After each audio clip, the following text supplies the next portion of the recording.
God, it's cold now. It's really cold today. I don't know why. Well, I don't know why, but it's really cold. It was kind of warm this past couple of days. Oh man, I might need a blanket later. I might need a blanket later. Doesn't help that I'm fully tired. What else is new? Me sleeping? If only. If only it was that easy. Like to Wind Waker full soundtrack again. It's nice. Think it's too loud. Guess it might be.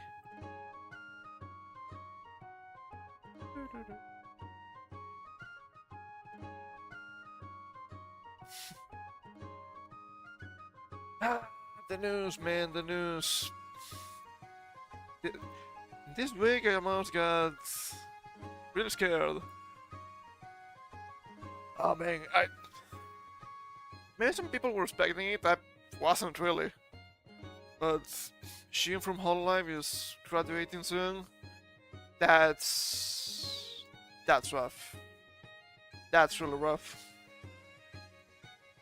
I never watched her or anything, but she's been there for a long time. Oh my god. Also seen some strange stuff. The scientists and their woolly mice. I think they're kind of nice. Nice mice. It only makes sense. But maybe we should start talking about some rats first. Let me bring up my browser here. Dang. Dang a lot today. So get used to that.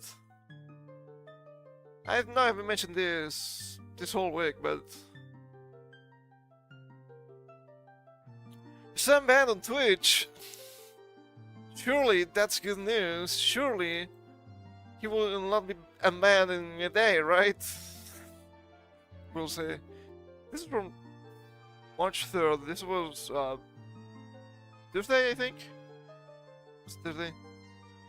Oh, it was Monday. My bad. Twitch streamer Jose has been banned from the platform after comments he made about the US Senator. I guess they're going to mention it here. Of course I'm not going to play the clip. I'm not stupid. Not that stupid, okay? With over 3 million followers on Twitch, Hussein has become one of the biggest names on the Amazon-owned platform. Thanks to his just chatting streams and occasional gameplay. Also, share streaming. Really good. Over 30,000 viewers chiming to each one of his almost daily broadcasts on Twitch. With more checking out the VOD afterwards. Well, I think this is actually kind of disingenuous. Not the numbers themselves, but saying many more checking out the VOD afterwards. Not saying it's not happening, but the VOD counts all of the clicks. So, of course, if you have 30,000 CCV, it's not always gonna be the same 30,000. Right? I think that's normal. I think that makes sense. That may be just me. Who knows? Also, 30,000, that's kind of big, obviously. Remember, not that long ago, he was complaining about getting... what was it? 8 to 10,000? What is this? I'm not playing games! It's actually banger content! Banger content. Watching videos. I know. I know. I could have 30,000 viewers too. But I'm not a communist, so there's that. On Monday, March 3rd, Hussein was banned from the site after comments he made about the US Senator.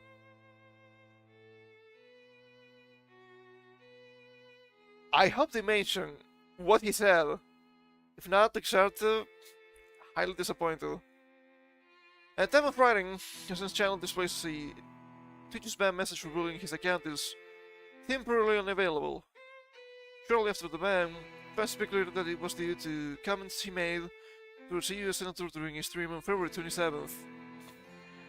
It took them 4 days to ban the guy. Also, speculation. it's not necessarily wrong, and you have to speculate a lot with Twitch stuff. But yes, what he said was ban-worthy, so not surprising. Well, he hasn't confirmed the exact reason for his ban. Hassan apologized for his choice of words about the ESN through Rick Scott. I'm sorry, I'll just make words careful next time, he said in the post. Okay, I'm not gonna click on this though. And say, if Mike Johnson cares about Medicare fraud, since he wants to cut 800 million from Medicaid/Medicare, he'd call for max punishment for current Florida GOP Senator/former Governor Rick Scott, who has done the most Medicare fraud in US history. If it's US, the country should be capitalized, because us, like this, it's an actual word. I know. Commies. They don't even know how to write. It's kind of... I don't know. It's just annoying. The thing is, the guy was literally calling for that guy to be killed. And you had the fans giga-coping, of course. But it was a joke. It was taken out of context. What context? The guy was serious about the killing of this guy. You know? And also, I don't know necessarily too much about the US.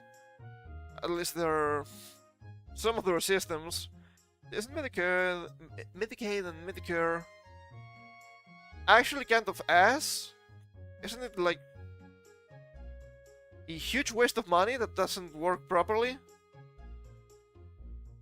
That's what I've heard, but I'm not sure. So, cutting stuff from them, it would make sense. 800 million, if it's actually a waste of money, yes, cutting funds would be correct. Healthcare staffing in the US is really strange though, so I'm not so sure. I don't know how long his suspicion is, as SSN hasn't revealed the time frame.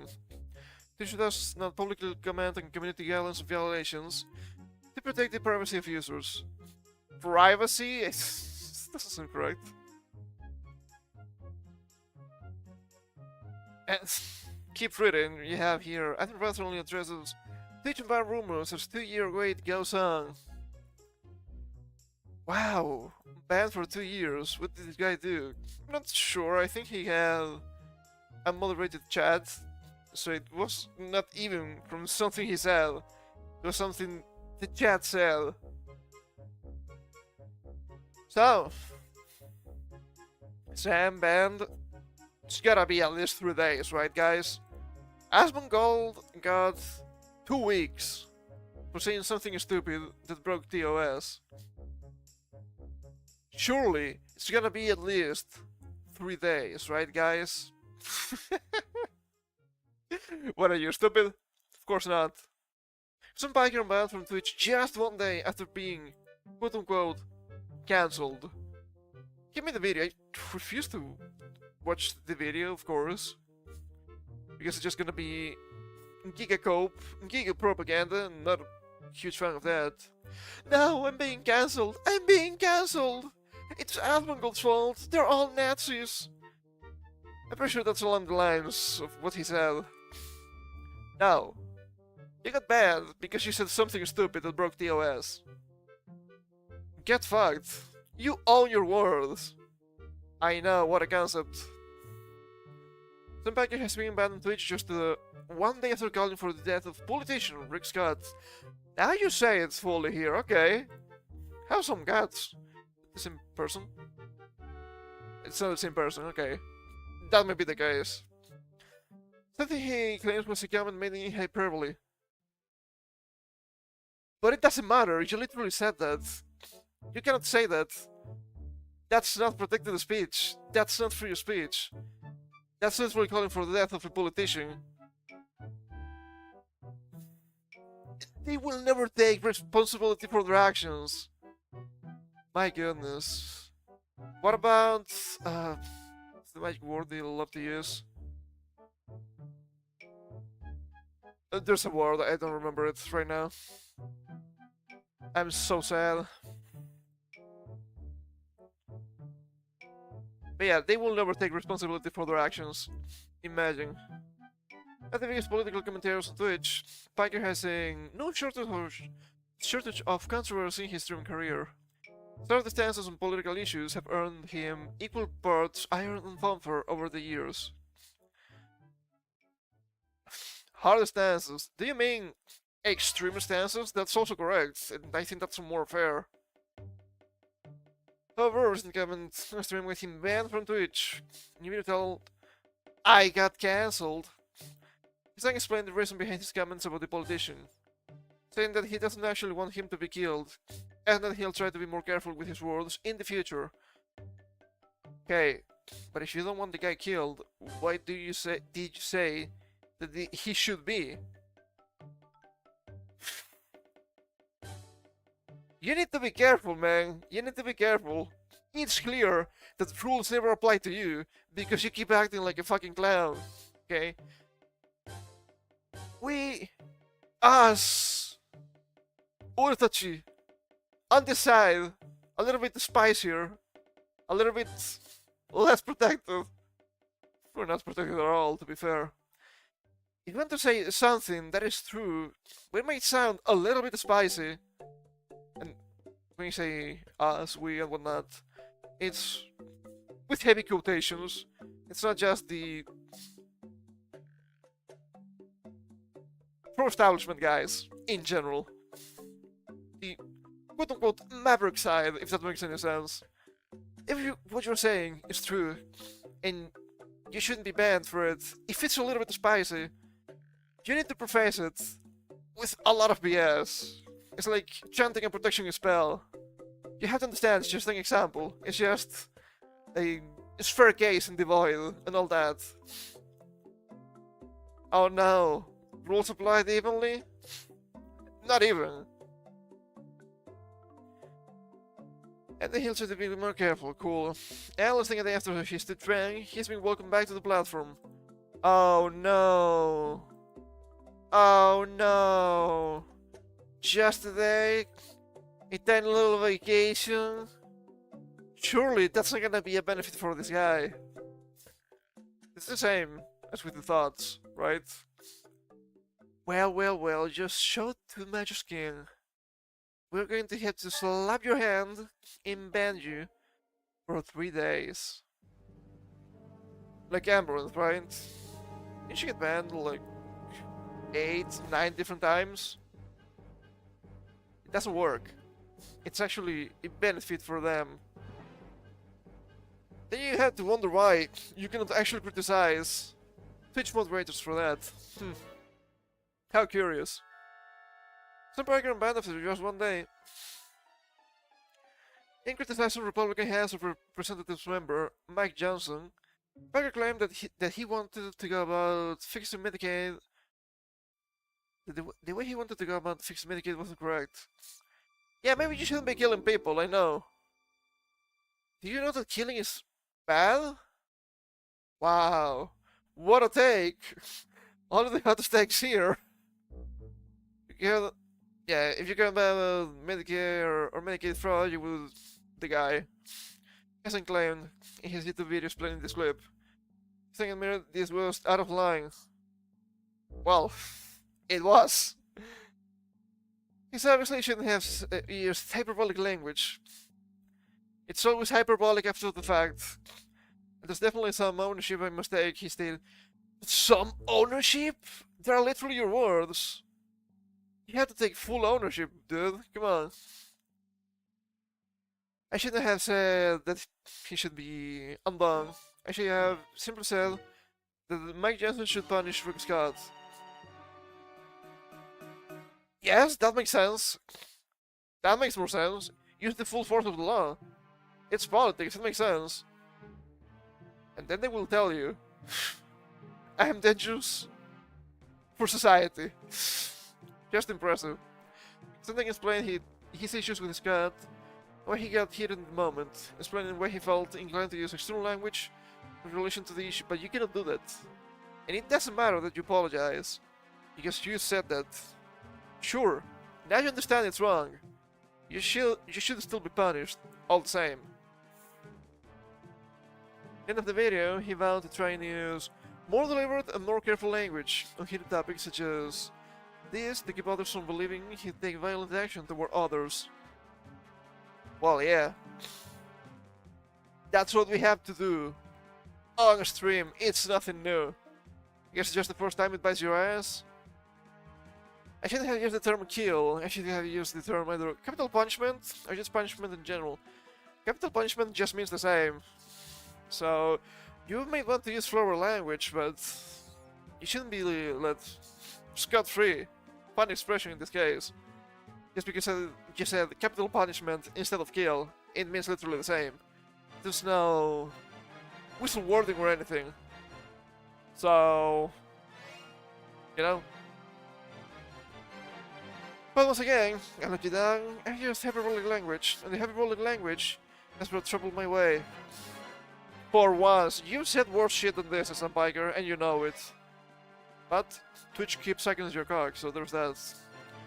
As the largest progressive leftist political content creators online, what feels like a sea of reactionary sentiment. Reactionary sentiment. You got a little bit of pushback? No, it's a sea of reactionary sentiment. Stop it. You're a little bitch. You're so annoying. You're so annoying.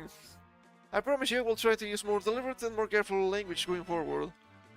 Less than 24 hours after the bang and around 12 hours after the release of his YouTube video and Twitch's administrative action against him, some biker was banned from the platform. Wrong.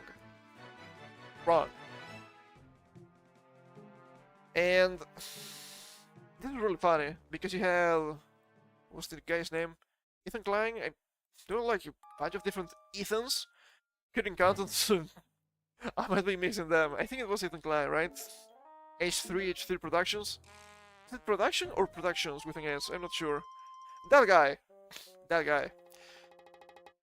He was showing that clip, the kill the guy clip, on his Twitch channel, and he got banned. Obviously so, right? Was a surprise. We got banned! Well, it makes sense, okay? It just makes sense. The thing is, I might be out of line here, because I'm not quite sure, but I think he said 30 days. It was not 30 days. It was not even a date for him, even. So there's that. The thing is, this is so fucking unfair. Only a day for this? It's not... How to say this? What Asmund said was not harsher than this. He got 2 weeks. Have you seen the reasoning they use when tubers on this site? Have you seen that fucking Shonda Bang? I always mention that man because it was pure insanity. He was making a Portal joke, like in the game Portal. She was using portals to show her feet. Look, it's a portal, look, feet! She got banned for 30 days. A 30-day ban just because of that. That was not even against TOS, and sure, at the end of the day, she wasn't actually banned for 30 days, because she was a huge stinker on social media, which also shouldn't be the case. So you get banned from Twitch, you rise a stinker on social media, and they unban you? That's ass. That's ass. Look, I think it's okay with Shonda, because that ban was unfair. Extremely so. But it's not cool when this guy does it, because the ban was more than fair. Actually, with all the shit he's been saying for years on this godforsaken website, he should be permabanned. Let's be real. Promoting terrorism, literally. That's not cool, that's not protected speech, that's not free speech. I'm sorry.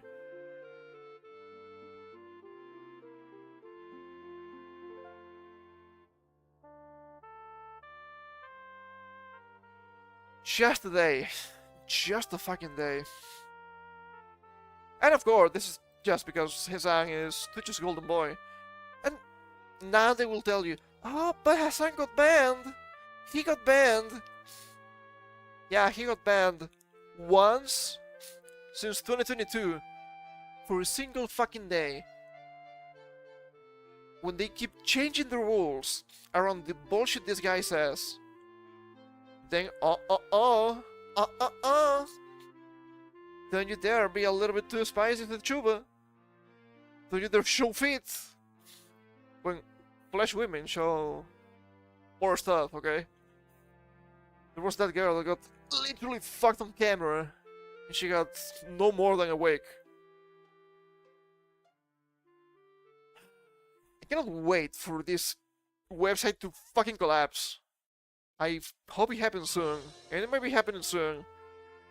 After that announcement they made the other day. Well, now everyone can be monetized. Surely that's not a desperate move. Not less. And we get Justin TV back. That'll be cool. But we have more rats. Speaking of money, rats, right? Oh, they sure love their money. So, let's see here.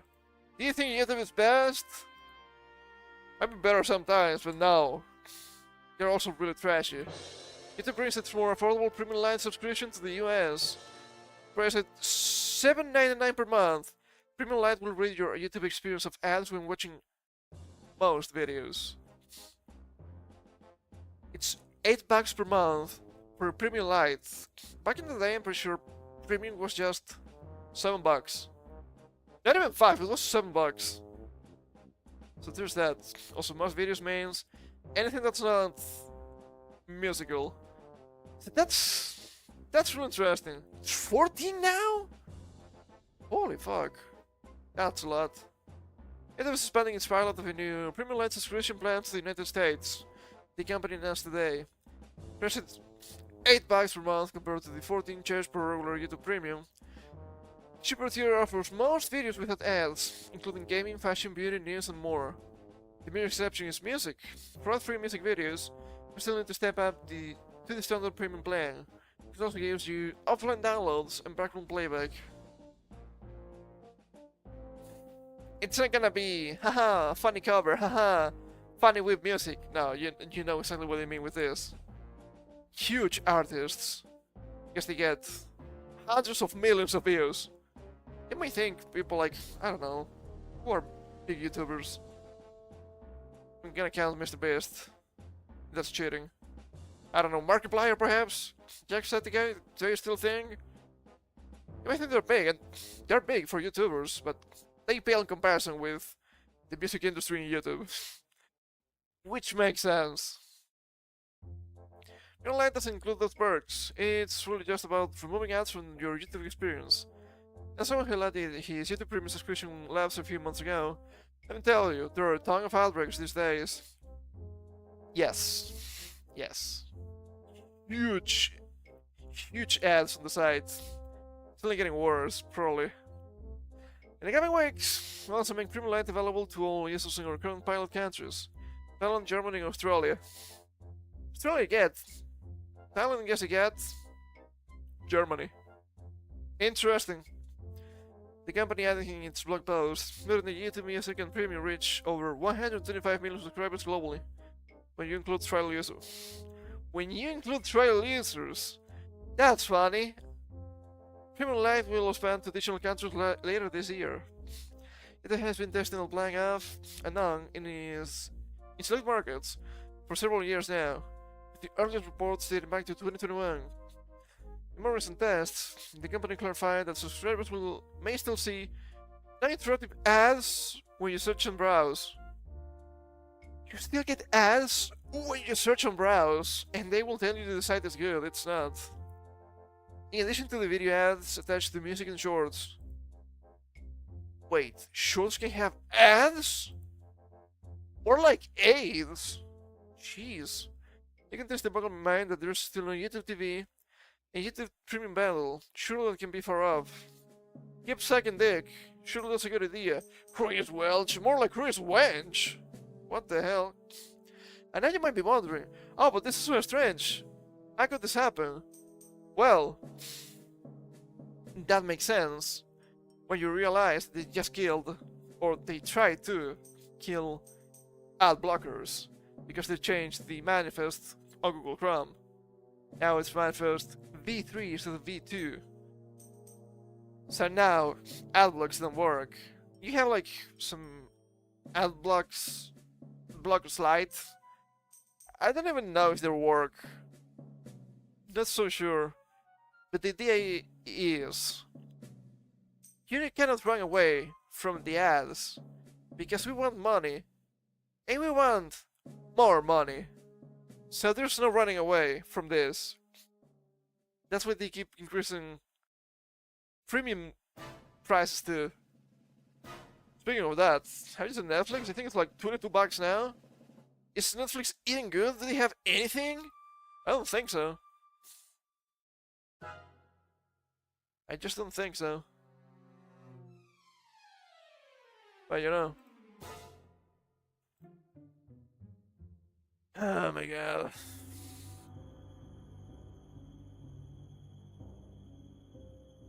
However, for now, there might still some solutions. I always recommend people to use Brave. I think using Brave and it works. Is it selling your data? I don't know. Google Chrome is gonna sell your data anyways. Might as well don't eat the ads. And you might get Ibaraki working for a little bit longer if you're lucky. Excuse me. Kind of stuffy today. This is from Windows Central. Google might have deleted Ibaraki origin from the web store. Even 30 million Chrome users are susceptible to intrusive ads. But turning it off and on again will give you an extra buffer. For now. Despite the Ibaraki origin being scrapped from Google Chrome's web store, you can still keep using it by re-enabling it. Which is funny. Because that shouldn't be the case. Maybe they still have some manifest v3, by the way, v2 framework working. Last year, Google announced its plans to kill extension support for its manifest v2 framework, urging users to transition to extensions with manifest v3 framework support. They're not better. They seem to be highly limited in comparison, so that's funny. The controversial move received backlash because it affected popular Google Chrome extensions, including Ibaraki origin, leaving over 30 million users susceptible to intrusive ads. Over 30 million users seems kind of low. There are way too many normies. But that shows that it's actually not a lot of people. So they're actually scraping the bottom of the barrel. What? Are you bad with money? Well, sucks to suck. As you might have already noticed, we'll already pull the plug on Ibaraki origin, running on the manifest v2 framework. And I'm pretty sure there's like Ibaraki origin light. I might do something. I don't know. But last month, several users flagged pop-up messages when launching Google Chrome, indicating Ibaraki origin no longer works on Chrome. Microsoft is also slated to follow suit with its Edge browser soon. Also Edge. Yeah, that thing is gonna die soon, anyway. Google is aggressively ramping up its efforts to expedite the transition to extensions that support the manifest v3 framework. You might have noticed Google has web scraped and supported extensions from its web store, including Ibaraki origin. You might be able to just download and install it through the GitHub, if they have the hub. Well, creating and transitioning to extensions with the manifest v3 framework makes the most sense. Those warnings don't necessarily mean that you can no longer use manifest v2 supported extensions, like Ibaraki origin. APC Gamer. Reddit. Paid worse than that. When Chrome users received the warning indicating the browser no longer supports v2 framework extensions, they're presented with two options: to either remove the extension,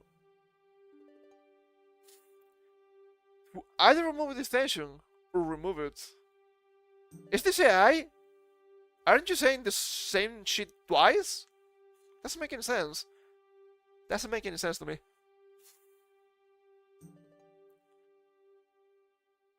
Also, I guess the V2 framework is actually closer to what happens with Windows versions, right? Well, Windows 10 soon. Windows 7 is no longer supported, so you have to move on. Well, you can still use Windows 7. There's nothing wrong with that. If you want to play newer games, you might have some trouble, sure.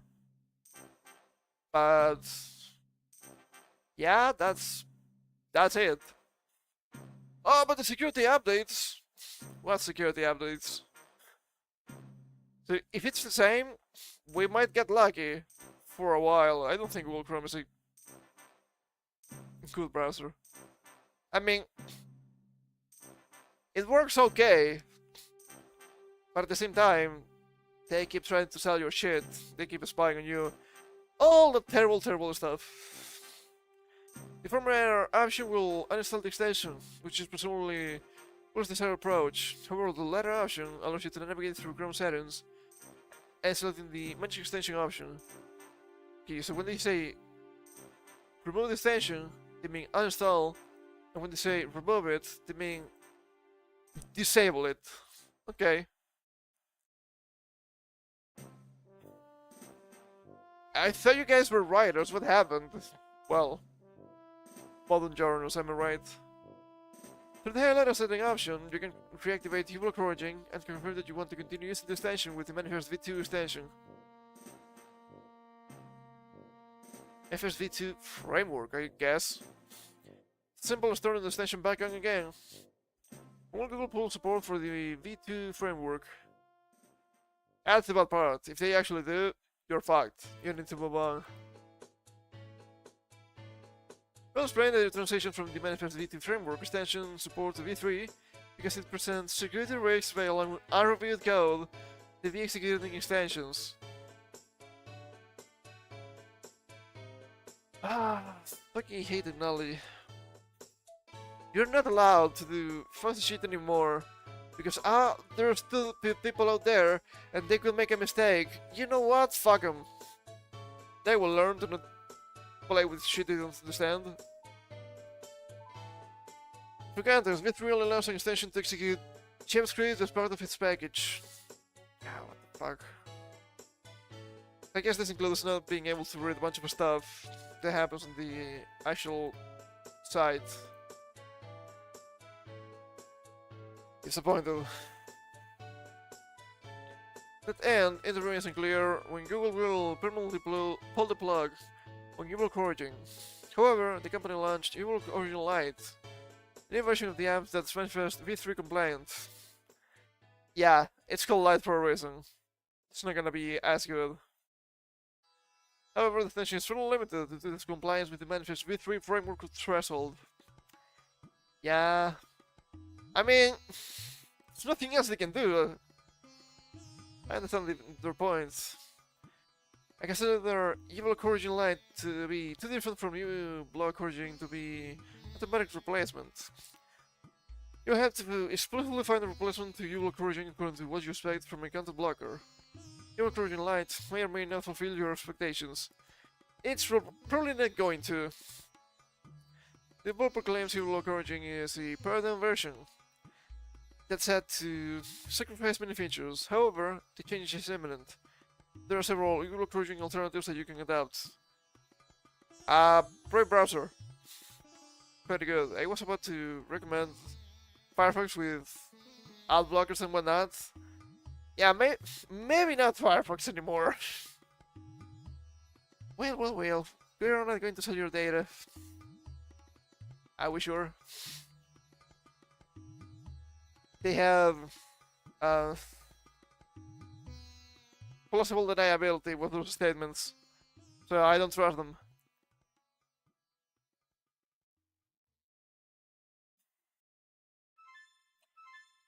Fucking YouTube, fucking Google, fucking Twitch. Everything here is just a massive pain in my ass. Holy shit, dude. Not good. Not good. But sometimes they they fuck over these big companies. It might be good. DOJ still wants Google to sell off Chrome. Its final proposed remedy for filing the Google antitrust case. The Department of Justice reiterated that Google should stop paying partners for search placement and invest in the dominant Chrome browser. I mean, I get what they're trying to say. People use the browser because it's kind of useful. It's functional, okay? I have to admit that it's functional. But the thing is, if they are fighting with competitors, yeah, that's bad. But as long as it's just organic, I'm not saying it is, but if it's organic, I think it's fair. I think it's fine. I mean, at least the part of most people using it. The US Department of Justice wants Google to sell off its Chrome browser as part of its final remedy proposal in a landmark antitrust case. The proposal filed Friday afternoon says that Google must promptly and fully divest Chrome, along with any assets or services necessary to successfully complete the divestiture, to be approved by the plaintiffs. Approved by the plaintiffs? There could be something strange going on here. In the sole discretion. Subject to terms that the court and plaintiffs approve. Also would require Google to stop paying partners for professional treatment and its start changing. Yeah, that's really fucky. I quite dislike that. And you have a lot of people fucking with SEO and whatnot just to be put on top. That's something I kind of dislike, but there's not much shit you can do about it. Just literally paying for it. Yeah, what the hell? That's too much, man. That's too much. That shouldn't be the case. But you have big pockets, you can do whatever the fuck you want. DOJ also demands that Google provide prior notification of any new joint venture, collaboration, or partnership with any company that competes with Google in search or in search text ads. However, the company no longer has to divest its artificial intelligence investments, which was part of an initial set of recommendations issued by the plaintiffs last November. That's strange. Guess they're just trying to attack the company. Not much about their AI. I can't really tell here. The company will still be required to give prior notification of future AI investments. Okay. I mean, if they invest a match, there may be a door for... What do you call it again? Monopoly? Kinda. They're not going after BlackRock and Vanguard, so who knows? With sheer size and unrestricted power, Google has robbed consumers and businesses of a fundamental promise owed to the public: the right to choose among competing services. Not wrong. It also was big with AWS a while ago. It wasn't just that, it was related to social media. It was the Parler case. Well, you're doing some stuff the companies don't want to, so they're going to pull out their servers, but I'm paying for them. What do you mean? I don't think they should be able to do that. But I guess they can. Maybe, I don't know. AWS is actually kind of trash. I had to work with that. It's not good. It can be really scuffed. Also, legal conduct is really economic Goliath. One that wreaks havoc over the marketplace to ensure that no matter what occurs, Google always wins. Is it an American company? It looks like it. Also, I think I need to blow my nose, so I'm going to mute for a second here.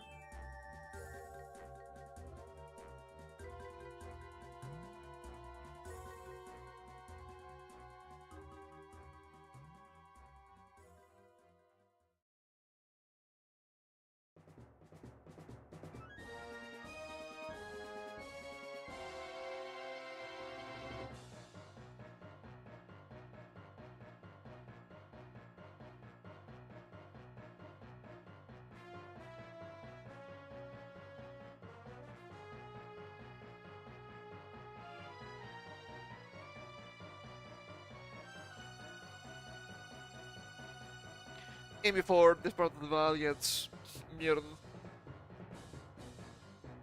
I guess I was blowing my nose. We only had the music in the background. That happens and it's trash. It's video game music, man. What do you want from me? DJ formally brought its case against Google back in 2020. The most significant tech antitrust case in the DOJ's years-long battle against Microsoft in the 90s. Okay.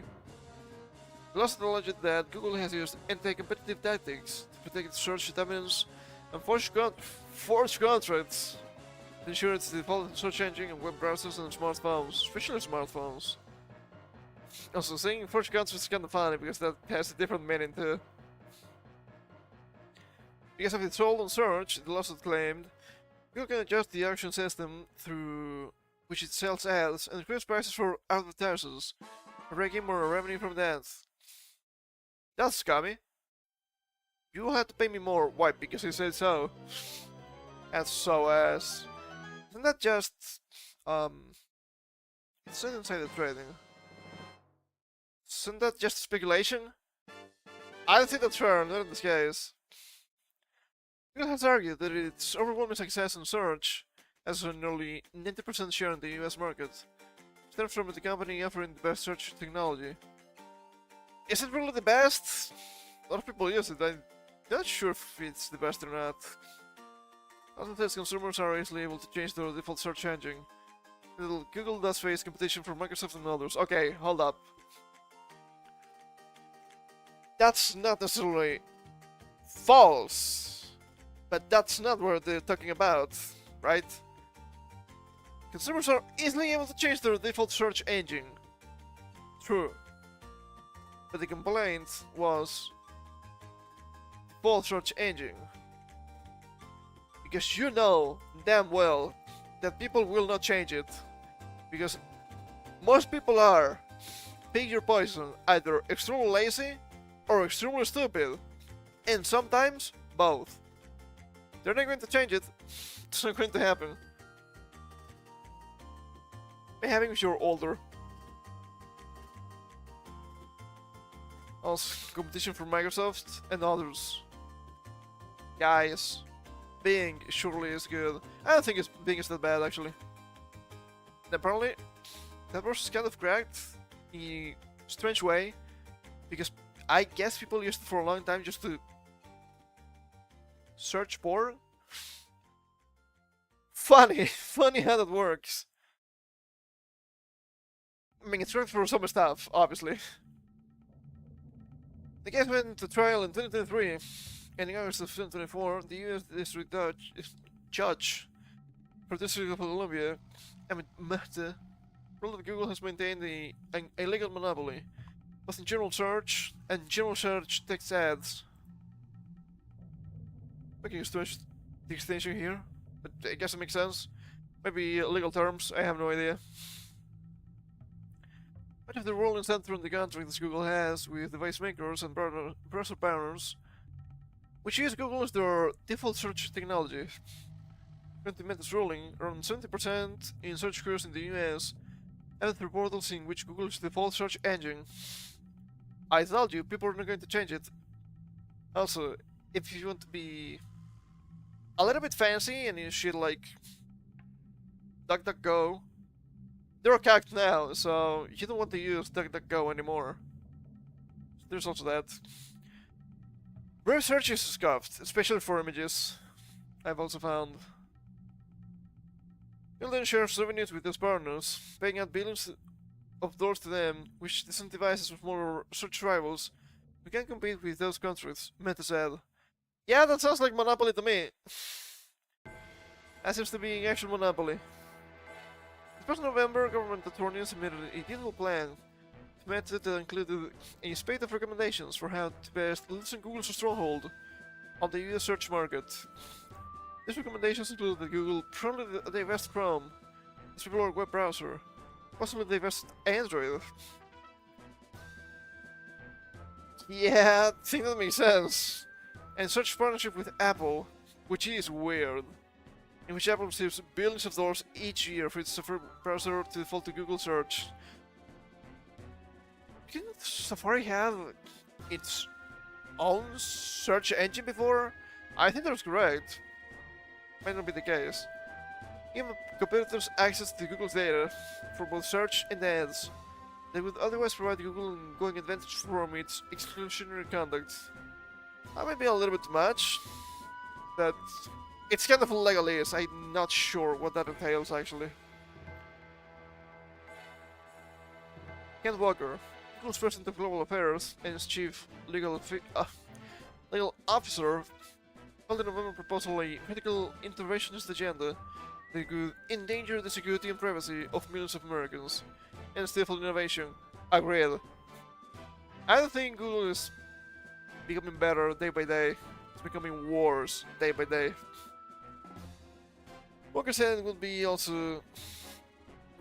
would also chill our investment in artificial intelligence, perhaps the most important innovation of our time, where Google plays a leading role. Google has increasingly featured powerful results at the top of its search pages, despite sometimes uneven results. Sometimes what I've seen from the AI is mostly just trash. Absolute and abject trash. Unusable. Just disgusting.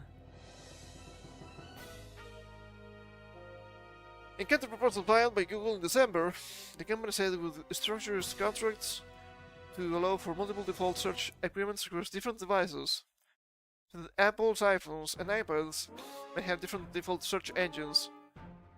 Change the length of its search revenue deals with hardware manufacturers to 1 year, without locking them to long-term agreements. That seems still like a lot. I don't know. You're still kind of buying them, so. And allow more flexibility around search and Chrome for Android phone makers. It emphasized that its revenue partners like Apple and Mozilla had the freedom to do deals with whatever search engine they think is best for their users. It's not about them having the freedom, it's about you buying them with huge amounts of cash. Is this latest stage capitalism? Are we the commies now? Fuck me. Essentially, Google has suggested that the company is willing to reevaluate its contracts with partners.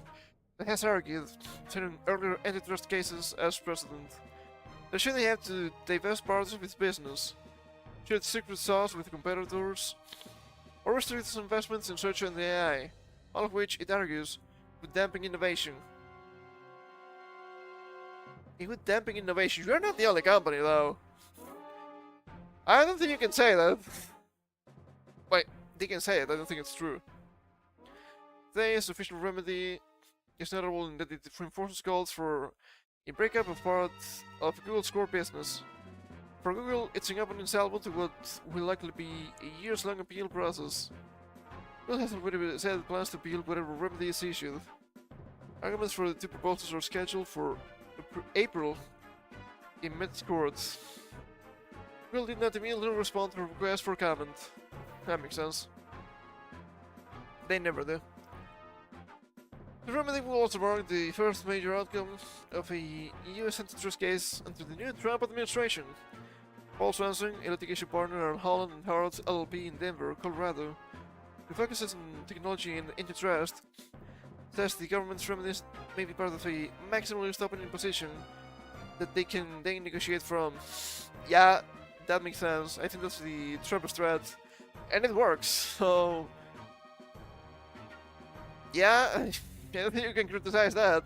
Not as useless a list. The one through line here is that the administration wants to be perceived as being tough on tech, also not to slow the growth of America's tech industries, Swanson says. So they may signal more action than what they ultimately want. They're developing a story, and it's probably better archived on this. I have no idea. But yeah, you know what? Sure, fuck Google. I don't like them. They have too much power. And also, we're saying with the search engine and stuff, they can just stuff you're not actually looking for. We was the attempt on Trump's life, the first one on the list. If you look up that on Google, you will only get information about Kamala Harris, which is strange to say the least. That shouldn't happen. That's not what you're looking for. So that seems a little bit strange to me. What can you say? That's not normal. And also, you can sometimes you may try to search some stuff on Google, and they will tell you, you know what? No, I'm not talking about illegal stuff. That I understand, obviously. But yeah, no, you can't. You can't. Things are changing really fast, so you cannot see anything about this. What are we supposed to do then? What are we supposed to do? It's not good. How about we actually talk about the woolly mice for once? I think they're nice. For once, I don't think the scientists are being extremely evil. That's for later. I was not a scientist, which is also funny. This is from Time, of all things. Scientists have bred woolly mice on their journey to bring back the mammoth. Should we bring back the mammoth? Actually, not against it. I would eat the mammoth, I suppose. And here we have on the side, woolly mouse compared with a normal mouse. They're actually kind of cool. They're kind of nice. Nice mice. It keeps happening. There's that. Ah, fuck, I need to take a sip here.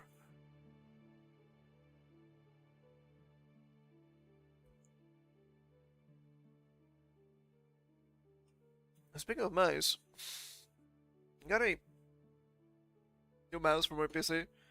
I don't think it's bad, but it glows. Keeps glowing, changing colors. I don't like it. I think I can change it, which is a little bit annoying, but oh well. That happens.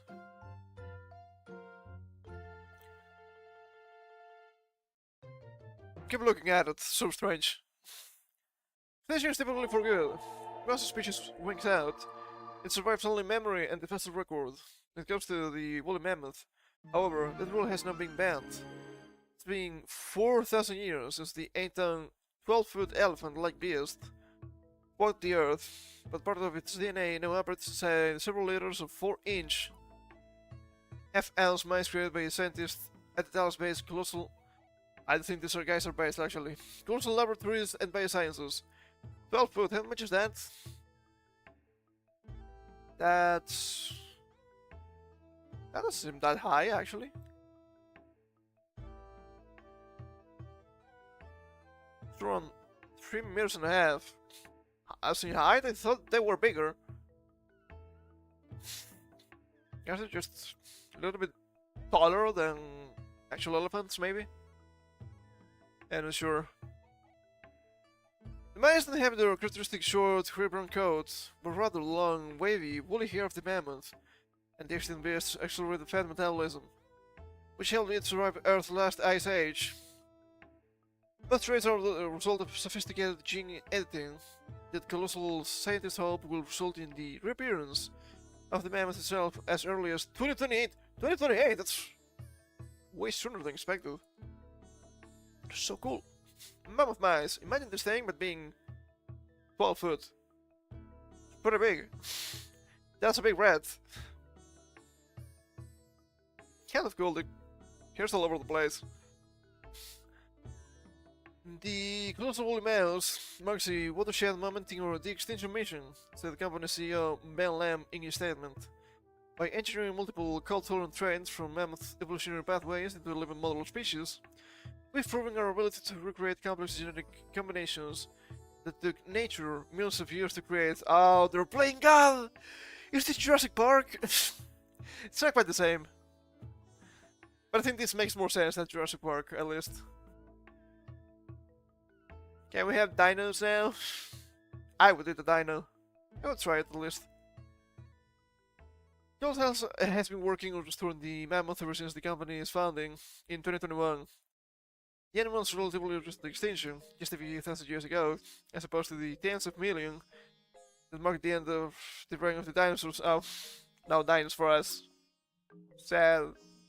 Not that long, 65 million years, come on. And the fact that around the far north, including the Arctic, means that its DNA has been preserved in multiple remains, but in permafrost. That's true, there's also really dangerous stuff in the permafrost, okay? Like bacteria, and I guess some viruses. For its extinction project, Console collected the genomes of nearly 60 of those recovered mammoths. Yeah, they have a lot of shit to work with. It's gonna be way easier than with Ninos. Recreating the species from that raw biological material is relatively straightforward in principle, if exceedingly painstaking in practice. The work involves implanting the genes responsible for the traits that separate the mammoth from the Asian elephant, its close evolutionary relation. Editing an elephant stem cell to express those traits, and introducing the stem cell into an elephant embryo. In the alternative, scientists could edit a newly conceived Asian elephant zygote directly. A viable zygote? That's quite fucking impressive, holy shit. Technology is amazing, also really scary. Either way, the next step would be to implant the resulting embryo in the womb of a modern-day female elephant. After 22 months, the typical elephant gestation period. 22 months, that's so long. Any age mammoth should, at least theoretically, be born into the computer age world. Isn't that probably gonna be really expensive? I don't think that's gonna be allowed, not to me. But the speed bumps abound. The business of rewiring the genome takes extensive experimentation with hundreds of embryos to ensure that the key genes are properly edited. Yeah, it's like doing reverse engineering with programs, but with programs it's easy because it's not real. Hold up. There we go. The only way to test if they indeed are is to follow is to follow the embryos through gestation and see if a viable mammoth pops out. Only 2 years it would take for even a single experimental animal to be born, however, would make that process impractical. What's more, Asian elephants are highly social, highly intelligent, and endangered, raising intractable ethical obstacles to experimenting on them. I think it's fine. Enter the mouse, an animal whose genome lends itself to this manipulation with 3R ASPR, a gene editing tool developed in 2012. Did we die in 2012? Using a natural process bacteria use to defend themselves in the wild. What's more, mice need only 20 days to gestate, making for a quick turnaround from embryo to mouse pup. Those are called pups? I thought that was only dogs. Dog rat! In the current experiment, researchers identified 7 genes that code for the mammoth's shaky coat, identifying distinct ones that make it coarse, curly, and long. This has been pointed to a gene that guides the production of melanin. Yeah, Grace is going to have a field day with this one. Because of the coat is distinctive gold color. Not that covers the animal's prodigious lipid metabolism, that's fast, if you are wondering. Relying on CRASPR, they then took both the stem cell and zygote approach to rewriting the mouse's stem cell to express those traits. These steps involve more than a little hit and miss. With the course of 5 rounds of experiments, the colossal scientists produced nearly 250 embryos. Fewer than half of them developed to larger, more valuable 200 to 300 cell embryos, which were then implanted in the womb of around a dozen surrogate females. Of these, 13 mouse pups were born. All of them successfully expressed the gold, woolly hair of the mammoth, as well as its accelerated lipid metabolism. The colossal scientists see the creature they produce as a critical development. Hell yeah. Even though this seems extremely strange, right? Like they're playing God and whatnot. I think this is important for technology. Also, what's going on with this ear here?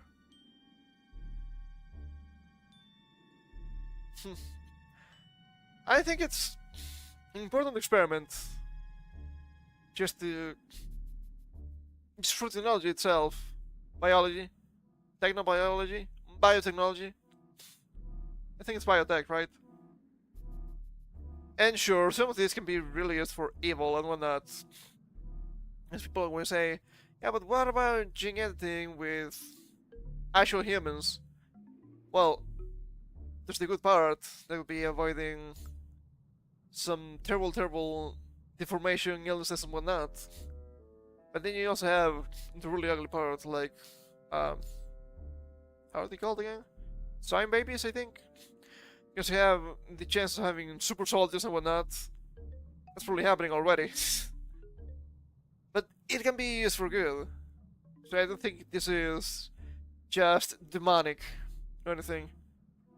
The old mass project doesn't bring us any closer to the mammoth, but it does validate the work we're doing on the path to a mammoth until time. It proves our end-to-end pipeline for de-extinction. We started this project in September, and we had our first mice in October. That shows this works. It works efficiently. I think it does. There's plenty to accomplish. A mammoth is much more than its fur and its fat. Of course, but it's slow progress, but it's progress nonetheless. And before one can lumber into the 21st century, scientists will have to engineer dozens of other genes, including that regulate its vasculature, cold-resistant metabolism, and the precise distribution of its fat layers around its body. They would then have to test that work in more mouse models, and only if they succeed, along with this there, treat the same technique on an elephant. That makes sense. I think these woolly mice are actually really cool. I think they're really cute. I wouldn't have them as pets or anything. But you have to admit, they make for marketable plushes. Those genes will continue to evolve, says Lamb. Initially had about 65 gene targets and expanded them to 85. The number could go up or down with further analysis. That's the general ballpark for the number of genes we think we will edit for initial mammoths. They look so nice, they look like plushies. I like them. Colossal scientists see all of this work as just the first step in developing a more widely applicable de-extinction technology. In addition to the mammoth, they would also like to bring back the dodo and thylacine. Or the spinning tiger, eh? That's cool. Also, didn't the spinning tiger go extinct last century? I think that's correct, right? Maybe I'm missing stuff. Also, the dodo. Are they delicious? I don't think they actually are, but they were stupid, so there's that. The three flagship species for de-extinction, mammoth, thylacine, and dodo, capture much of the diversity of the animal tree of life. Says Beth Shapiro, hold up now. What's going on? Colossal Chief Science Officer. Says with each requires solving a different set of technical, ethical, and ecological challenges. The spinning tiger could be easier. I don't know about the dodo. That seems the hardest of the three. The work can't start soon enough. The company points to studies suggesting that by 2050, up to 50% of the Earth's species could have been wiped out. Most of them lost to the planet's rapidly changing climate. Well, they didn't say it was man-made. I don't think it's actually that rapidly changing. It seems to be kind of normal. Center for Biological Diversity was the figure at somewhat less alarming 35%, but in either case, the widespread dying could lead to land degradation, loss of diversity, rise of invasive species, and security for humanity.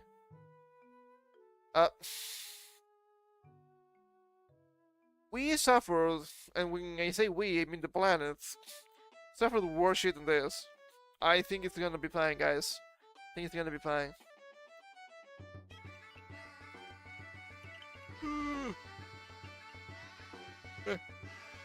That was a big young. Everything climate change and the loss of the species that will result in is a critical step away from that brink. The one that policymakers and the public are embracing only slowly. Restoring the species that will vanish or fortifying the genetic healthiness of those that are endangered to help them adapt to the changing world. Some more insurance policy against environmental decline. Yeah, I think that's wrong, but I think there are worse things happening nowadays. Like the fucking poaching of rhinos and whatnot. It's funny how they just add strange colorations to their horns to protect them from poachers. We don't argue that gene editing should be used instead of traditional approaches to conservation, but that this is a both-and situation, so it's superior. We should be increasing the tools at our disposal to help the species survive. And I do agree that some species are, I think, dying, in a lot of trouble. Bees, for example. Bees dying is actually fucking massive. But the rest, I think it's not the case. Not a big of a problem, at least.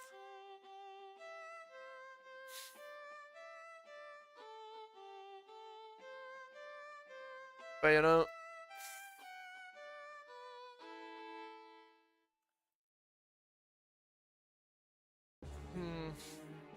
I don't know.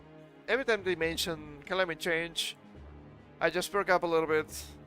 There are many lies about it. The climate has been changing for a long time, and it's kind of natural.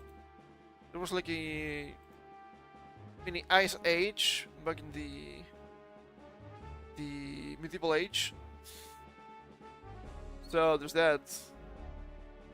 Also, I do remember back in the day when they were talking about climate change and whatnot. Well, before it was global warming. Before that, it was, I think it was something else. And before that, we were actually heading to an ice age. So you cannot blame me for not worrying about it, for not believing them, and so on and so forth. They keep lying, they keep moving the goalpost. They have been saying for decades that we have only 15 more days, if only 15 more years. Oh no. All the ice is going to defrost. It's going to sink literally everything. New York is going to die. That was back in the 90s. New York didn't die, not like that, at least. I think we're gonna be fine, guys. I think we're gonna be fine. Maybe not Denmark. Maybe not the Netherlands. But that's a sacrifice I'm willing to make. Because it doesn't affect me. Or does it? I don't know. I think some people believe that Waterworld may be real. Now, I don't think so. But speaking of animals, there's some animals out there that are not doing so great. Because some humans are worse than animals. And this time, it's not because of scientists. This time, it's because artists, of all people. 3 piglets stolen from art exhibits where they were meant to starve to death. And the 10-year-old girl spoke up. Hell yeah. That's a nice girl. Let me close this. Piece of 3 little pigs were rescued from the big bad wolf. 3 piglets that were left to starve to death as part of a shocking art exhibit in Denmark. See, maybe it's fine if Denmark gets completely flooded with water. Okay, I didn't know this was in Denmark. But maybe they deserve it after all. Hello? God? Can we have another flood? No? Fuck.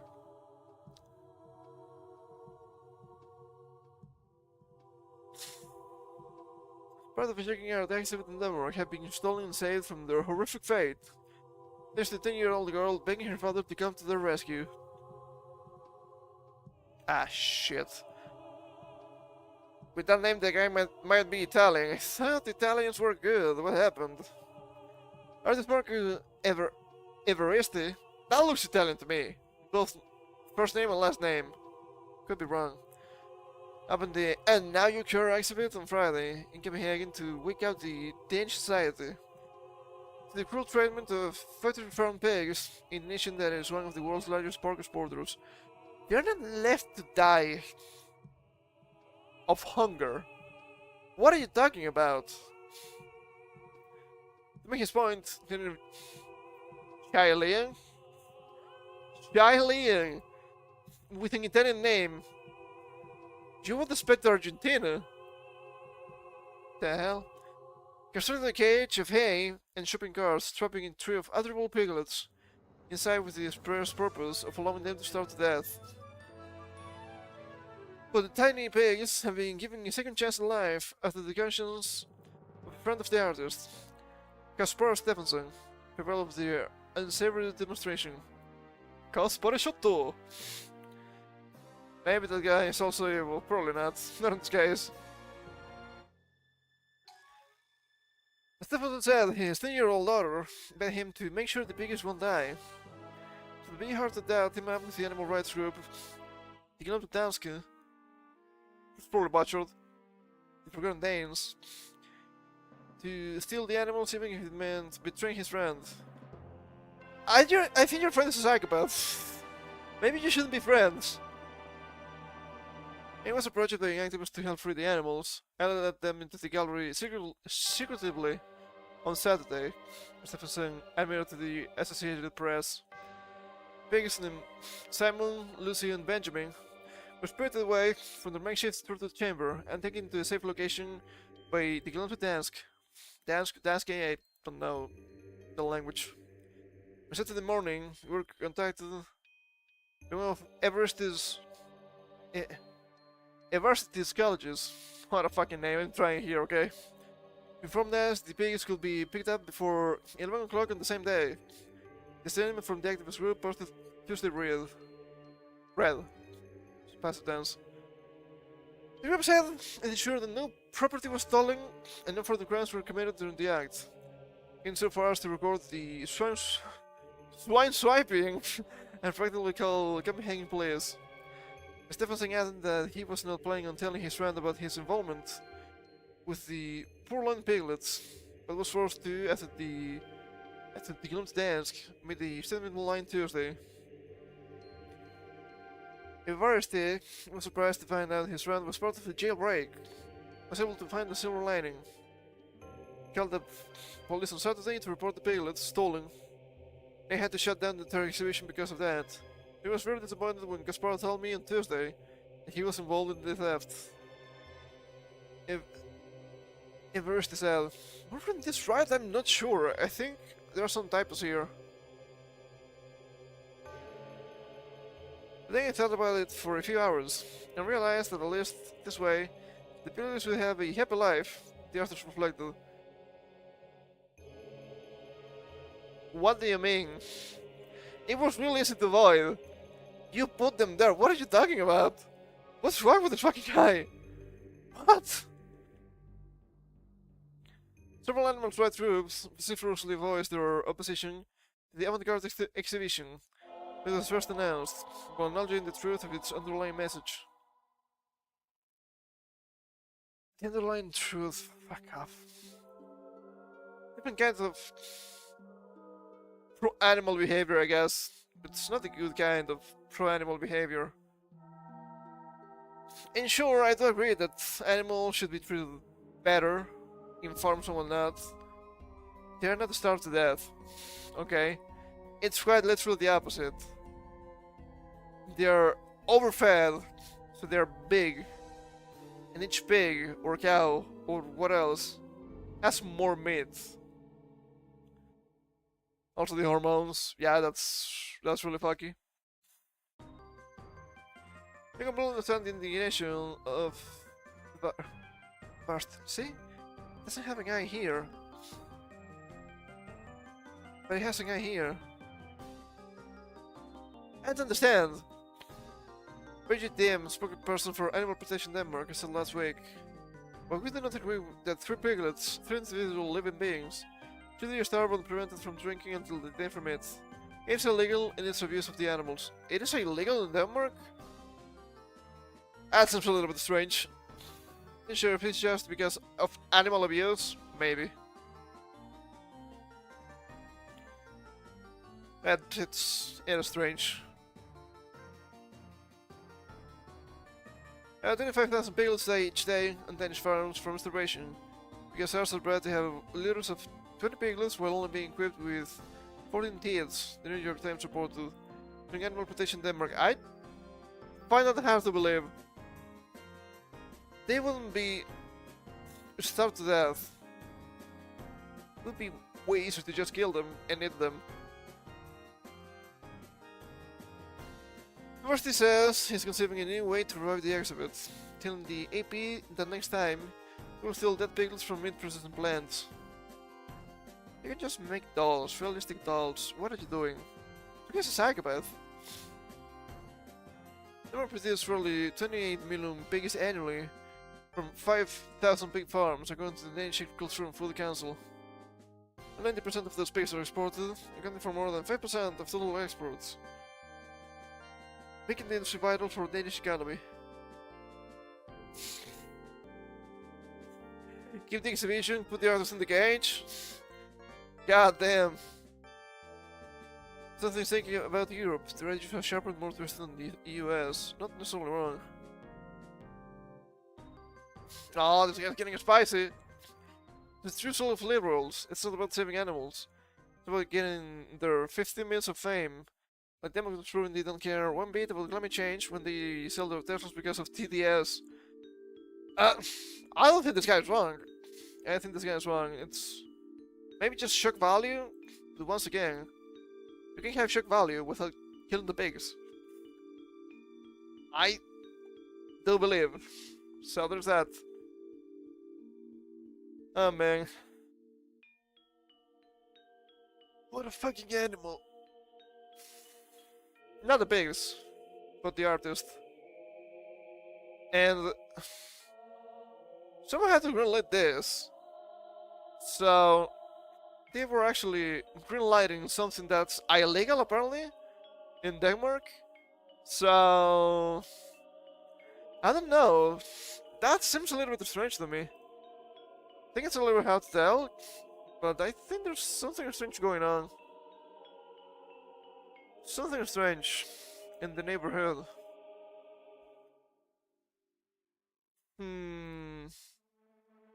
Strange. Strange. Speaking of strange legal stuff in Europe, I guess we're going down to France of all places? I think that's from France, I'm not sure. It's gonna be a big jump in logic, but we're going back to tech. Then lawyers deal potential fatal blow to ROM sharing. That's bad. Also, it's actually kind of illegal already, but can't still do it. Then the has just scored a major win in a long legal battle against file sharing site. One sure? Wouldn't be one. It would be in French. I said in French. Is envtuber? Perhaps? I remember nothing about French. French Supreme Court ruled in Nintendo's favor after the site refused to remove part of the games despite multiple requests. Yeah, it's not gonna happen. You can call it one feature still. It's a general purpose file sharing site, not specifically a purchase hub, but it faces legal action for hosting and distributing pirated Nintendo content. The court station is a game changer for file sharing sites in Europe. I think this is new. Even if this is a new case, I don't think this changes anything. Especially in Europe, holy shit. From now on, companies must take down infringing material or face hefty fines. They forced to compensate the rights holders. The ruling could affect how file sharing services operate across the continent, especially those hosting or sharing pirated content. You guys know that you can get VPNs? At the very least. Completely unrelated, by the way. Didn't say the piracy stance as being aggressive. And this victory is part of its ongoing effort to stop piracy related to the Nintendo Switch, especially for the coming Switch 2.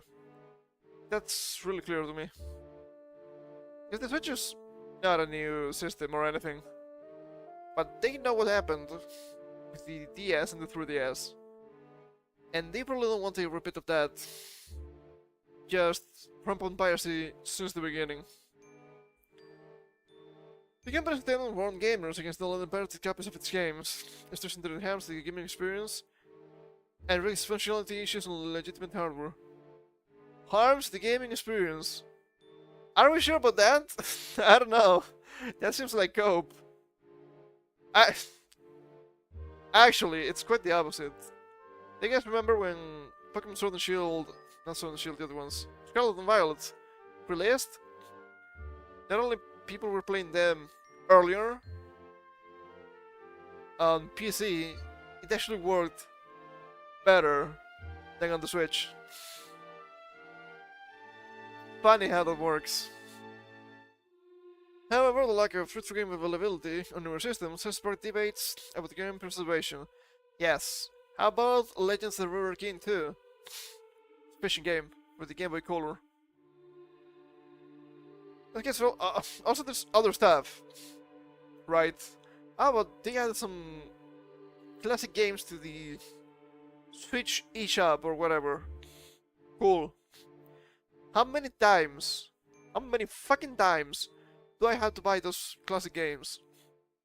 When it first came around on the Wii, that was cool. It was the first time. Holy shit, are you telling me I can buy NES games on the Wii and play them on the Wii and they're actually kind of cheap? That's pretty cool. How many more times do I have to buy them? That's the problem. How many fucking times do I have to buy the games? If I bought them once, or I got them once in a legitimate way, I think piracy is fair. Fuck 'em. Fuck 'em.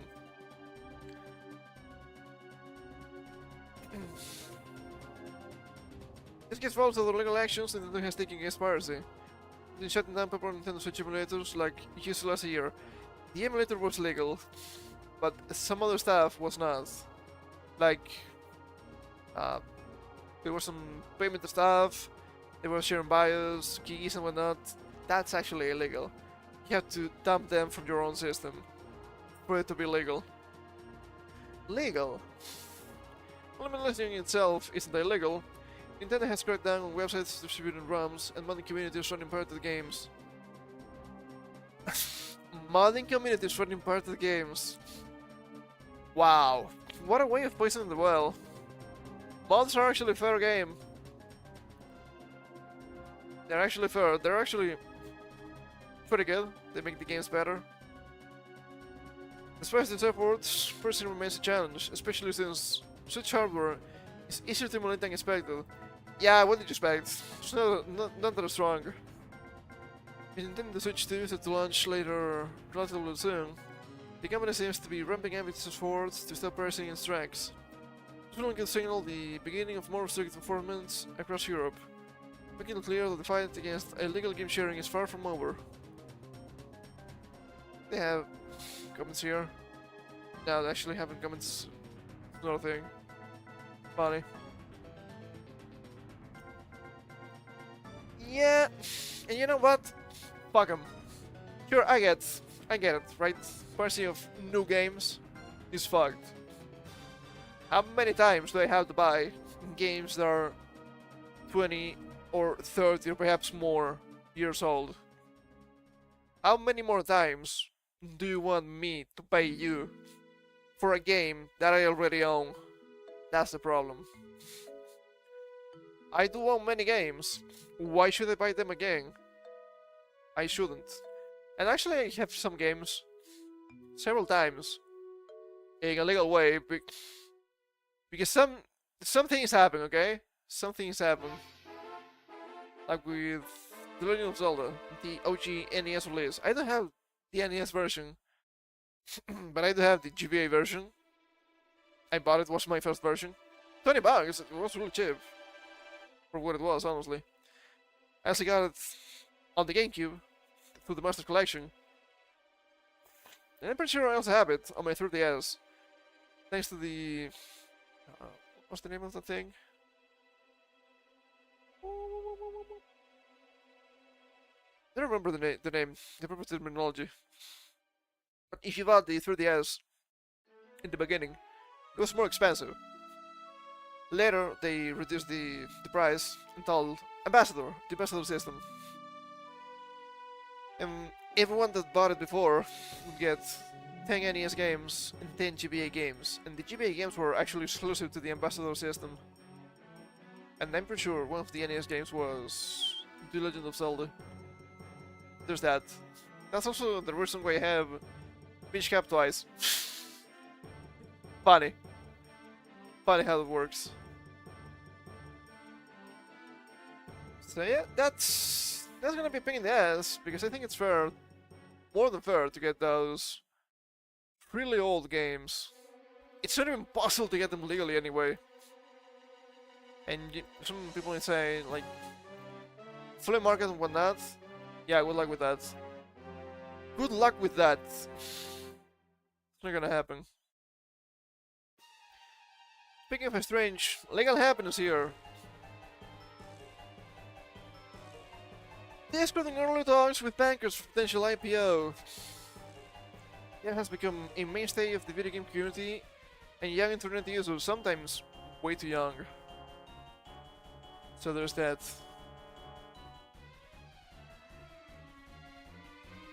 It might be the end of Discord going public. Also, they're going to uncover a lot of the really nasty stuff that's happening on that thing. Discord, the social chat and popular with video game community. Video game. Not only, but I'm guessing originally it made sense. Has met with investment bankers. Excuse me, recent weeks to discuss preparations for an initial public offering. As soon as this year, two people familiar with the stock said, going to blow my nose. I'm gonna mute for a second.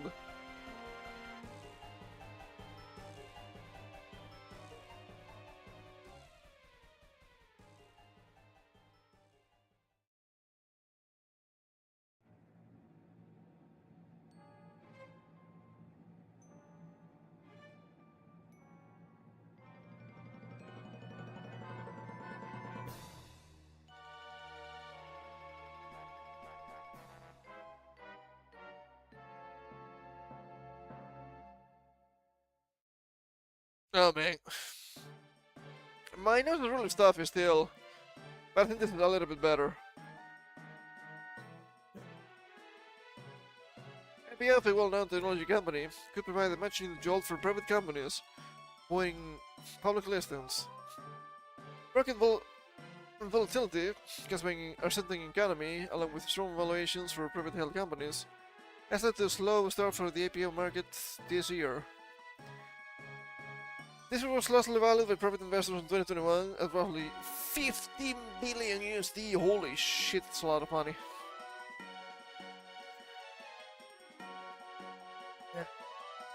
The people who requested anonymity because the conversations are confidential, yeah, that makes sense, cautioned that the targets were still exploratory and that IPO plans remain subject to change. And the companies are preparing to go public despite growing turbulence in the financial markets. CoreWeave, a provider of cloud computer services for artificial intelligence, filed for an IPO this week.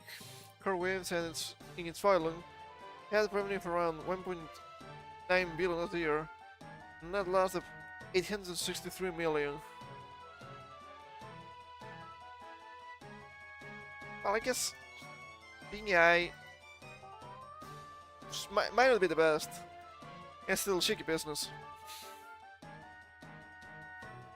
That was funded by Jason Titron and Stanislav Vishnevsky. This is the Russian side. Tech workers who originally came together to build a video game studio. And they made a groomer app, imagine. After releasing their first title, the two hit up on the idea for Discord after realizing they had difficulty communicating with each other online while playing a game. Skype was already a thing, Speak was already a thing. They released the first version of Discord on desktop computers and smartphones in May 2015. Yeah, I think I started using this thing October 2015. So there's that. Here's embrace the platform, which allows people to chat over text, voice, and video calls inside the app for free. Around 200 million people use Discord every month, with 93% of them using the app to play games. I wonder how they gauge that. I'm curious. Is there 7% just groomers? I don't think so, but it's a big problem. The company makes money through a freemium model in which people can use the apps for free and pay subscription fees for upgraded features, custom emojis, a higher quality voice, and video chat.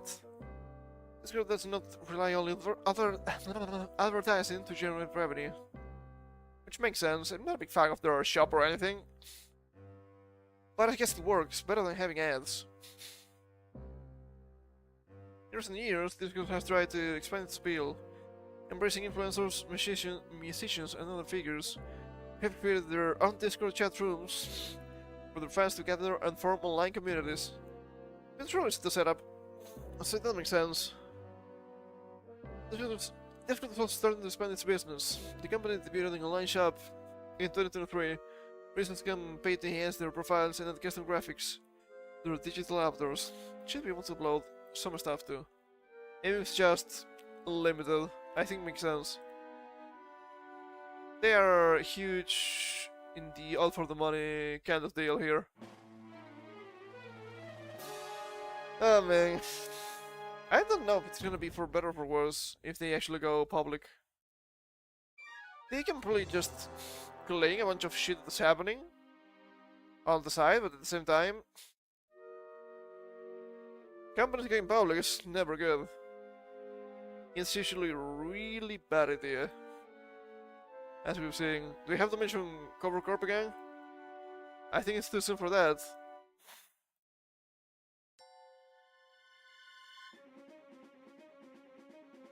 But you know,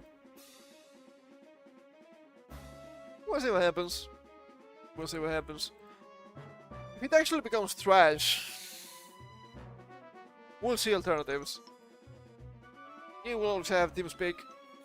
I was never a big fan of it, but never really used it, so I don't really know. There's also that alternative. What's the name? Gilded? Something like that. I know some people used it. There will always be alternatives. Not Skype though. Not Skype. This is really funny. That's happening just when they announced Skype is shutting down. So strange. So strange to me. I wonder what happened. Okay, what else do we have here? Speaking of weird tech, I guess. Giant thermal survey fans, endless energy source right under our feet. As the world searches for energy alternatives to fossil fuels, the answer may have been in front of us the whole time. And US. Hold up. Let me bring up an archive. Really funny. If you're looking this up, incognito, you can actually read literally everything. They only fuck you over when you have ad blocks and whatnot. That's so nasty. But I'm not gonna pay you. Fuck you. Freedom of information, baby. And apparently it's not just aliens, it's only 60,000 years. Oh no. It's from February 28th, actually. Okay. That's kind of cool. Jacob is sitting on top of enough thorium to power its energy needs almost forever. National Survey has revealed. This one radioactive metal alone could revolutionize global energy production and end the worldwide dependence on fossil fuels, an expert said. Yeah, I don't know of thorium as terrorious mod. Funny enough. According to this declassified report detailing the survey, which ended in 2020, geothermal reserves, already known as the world's largest, may actually exceed previous estimates by orders of magnitude. Just 5 years of mining waste from a single iron site in Inner Mongolia contains enough thorium to meet US sourcial energy demands for more than 1,000 years. That's still a lot. According to the report published in Chinese journal Geological Review in January. Yeah, always have to take this with a grain of salt, because it's China. Deal of propaganda, they could be just gassing it up. But China has been playing with energy for a long time. I find it really surprising, or really funny, when people are just surprised when they find out about China's underground sun. Yeah, that's not new. That's not new at all.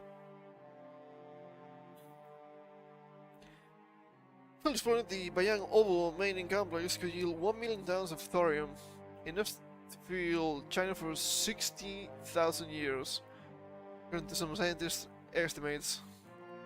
For over a century, nations have been engaging in wars over fossil fuels. Turns out the endless energy source lies right under our feet, said the Beijing-based geologist. Who requested not to be named because the catching of mineral deposits require authorization.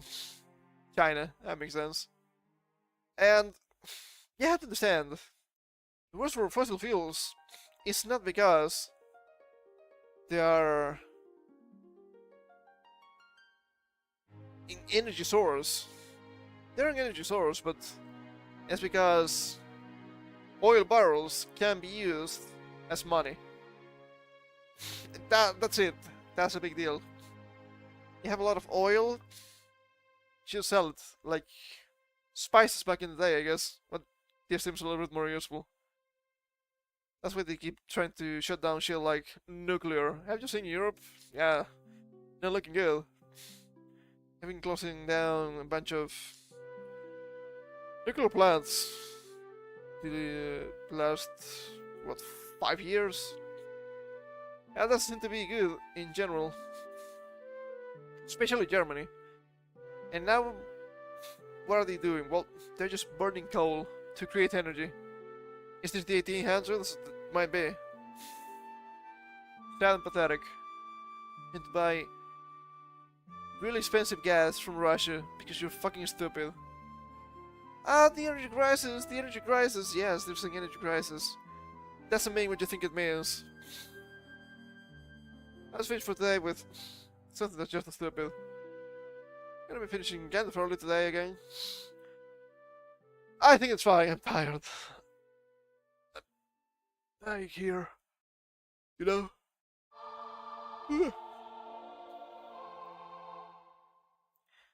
So speaking of propaganda, I guess. They're making a new Harry Potter live action series. And of course the casting is so normal, it's so fair. For some time, Pepe Easy has been cast as Severus Snape in the HBO Harry Potter TV series.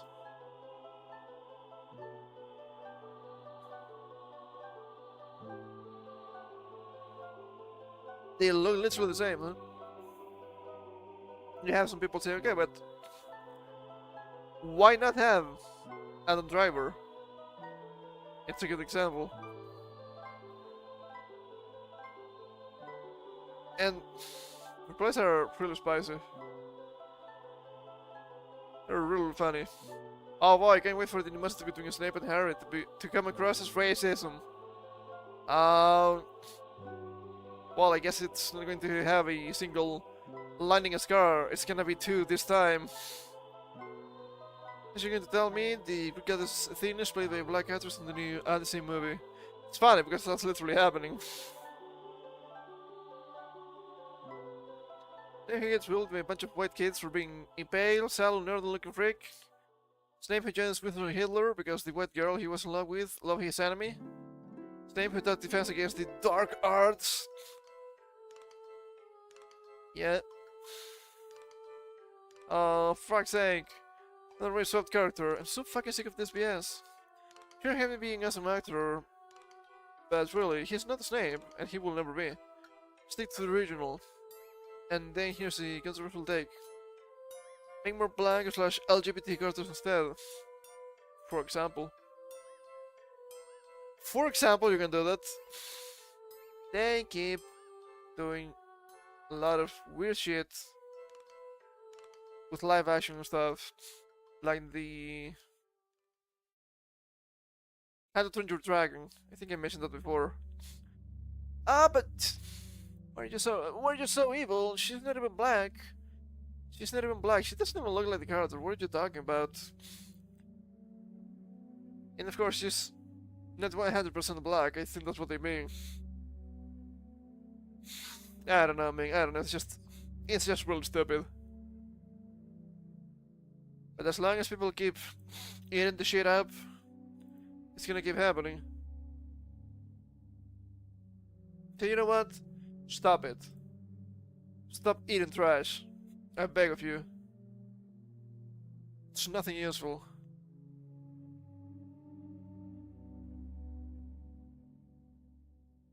Oh my god. The modern audience, it keeps happening. Actually, all of that stuff, these new versions of, um, you know, movie, series, games,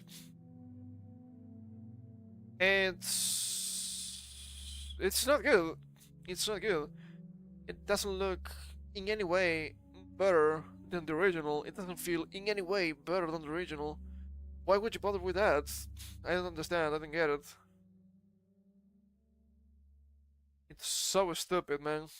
It's so stupid. Especially with shit like Lion King. Why would you watch the new Lion King shit when you have the cartoon movies? They're still pretty good. Ah, man.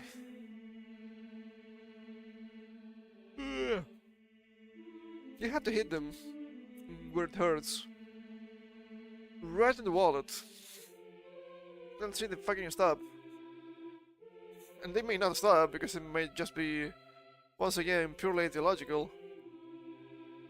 And what did you do at that point? Well, you can only complain. It's probably better than nothing. But still.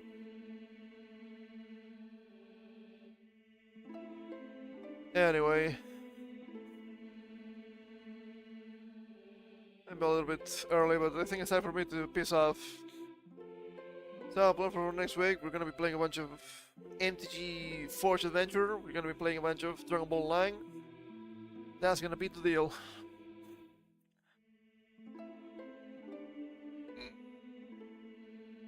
Holy shit, dude. I keep stretching so much. So tired. But yeah, this is probably gonna be MTG Forge Monday, Dragon Ball Online on Wednesday, and Thursday, we'll see. One or the other. Let's see what I want to double up with. But yeah, that's gonna be the thing. Hey, thank you for coming. I hope you had some fun. Bunch of rats today, I guess. I'll see you on Monday. Until then, you know the rules, and so do I. Take care.